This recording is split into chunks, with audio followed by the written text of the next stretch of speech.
જંત્રી એટલે શું? તો એનો બહુ સિમ્પલ ભાષામાં જવાબ એ થાય કે કોઈ પણ ટાઈપની પ્રોપર્ટી હોય, ચાહે રેસિડેન્શિયલ હોય, કોમર્શિયલ હોય, ઇન્ડસ્ટ્રીયલ, ઓપન પ્લોટ હોય કે ખેતીની જમીન હોય, કોઈ પણ પ્રોપર્ટીનો સરકાર દ્વારા નક્કી કરાયેલ મિનિમમ ભાવ કે એનાથી નીચે તમે પ્રોપર્ટીનો સોદો ના કરી શકો, એ પ્રોપર્ટીને વેચી ના શકો, એ ભાવને કહેવાય જંત્રી. જંત્રી છે ને એ બે રીતે ડિસાઇડ થતી હોય, એક તો લોકેશન પ્રમાણે અને બીજું ટાઈપ ઓફ પ્રોપર્ટી પ્રમાણે. જેમ કે રાજકોટમાં અલગ જંત્રી હોય, ગોંડલમાં અલગ જંત્રી હશે. કેમ? લોકેશન ચેન્જ થઈ ગયું. એ જ પ્રમાણે ટાઈપ ઓફ પ્રોપર્ટી પ્રમાણે પણ ચેન્જ થાય. ફોર એક્ઝામ્પલ, રાજકોટમાં એક જ સોસાયટીમાં એક રેસિડેન્શિયલ પ્રોપર્ટી છે અને બીજી કોમર્શિયલ પ્રોપર્ટી છે, તો એ બેયની જંત્રી અલગ અલગ હશે. હવે સરકાર જ્યારે જંત્રી વધારે ને ત્યારે બાય ડિફોલ્ટ શું થાય કે દસ્તાવેજની અમાઉન્ટ વધી જાય. કારણ કે લોકો શું હોય, જંત્રી જેટલો અમાઉન્ટનો દસ્તાવેજ કરતા હોય એટલે એને શું થાય, વ્હાઇટનું પેમેન્ટ જે હોય એ ઓછું કાઢવું પડે. આ રિયાલિટી છે.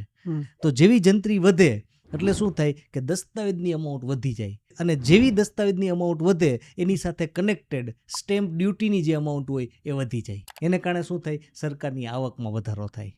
એટલે જંત્રી વધવાથી સૌથી પહેલો બેનિફિટ કોને થાય? સરકારને, કારણ કે એનું રેવન્યુ બાય ડિફોલ્ટ ડાયરેક્ટ વધી જતું હોય. જો તમારે ચેક કરવું હોય કે કોઈ પણ પર્ટિક્યુલર એરિયામાં જંત્રી કેટલી છે તો તમે કઈ રીતે ચેક કરી શકો? તો એના માટે તમારે garvi.gujarat.gov.in વેબસાઇટ ઉપર જવાનું છે. ત્યાં જંત્રીના ડ્રાફ્ટ રેટ આપેલા છે. ત્યાં જઈ અને તમારા જિલ્લાની એ જે પર્ટિક્યુલર પીડીએફ છે એ ડાઉનલોડ કરવાની છે. આ પીડીએફમાં તમારા જિલ્લાની ડિટેઇલ્ડ જંત્રી આપેલી હશે. હવે માની લો કે તમારો રાજકોટ જિલ્લો છે અને મોટા મવા ગામ છે, અને એમાં તમારે 146 નંબરના બ્લોકની રેસિડેન્શિયલ પ્રોપર્ટીની જંત્રી જાણવી છે, તો ત્યાં તમે એ પર્ટિક્યુલર વસ્તુ ચેક કરી શકો અને ડિસાઇડ કરી શકો કે આ જગ્યાએ જો તમારે પ્રોપર્ટી લેવાની થાય તો મિનિમમ તમારે કેટલાનો દસ્તાવેજ બનાવવો પડે. જનરલી શું થતું હોય કે મકાનની કિંમત 1 કરોડ રૂપિયાની હોય, પણ લોકો દસ્તાવેજ 30 લાખનો બનાવતા હોય અને 70 લાખનું બ્લેકનું ટ્રાન્ઝેક્શન થતું હોય. હવે માની લો કે એ જ પર્ટિક્યુલર પ્રોપર્ટીની જંત્રી 30 લાખની જગ્યાએ 50 લાખ રૂપિયા હોય, એનો મતલબ એ છે કે એ પ્રોપર્ટી જો તમારે વેચવી હોય તો 50 લાખથી નીચેનો દસ્તાવેજ તમે બનાવી જ ના શકો.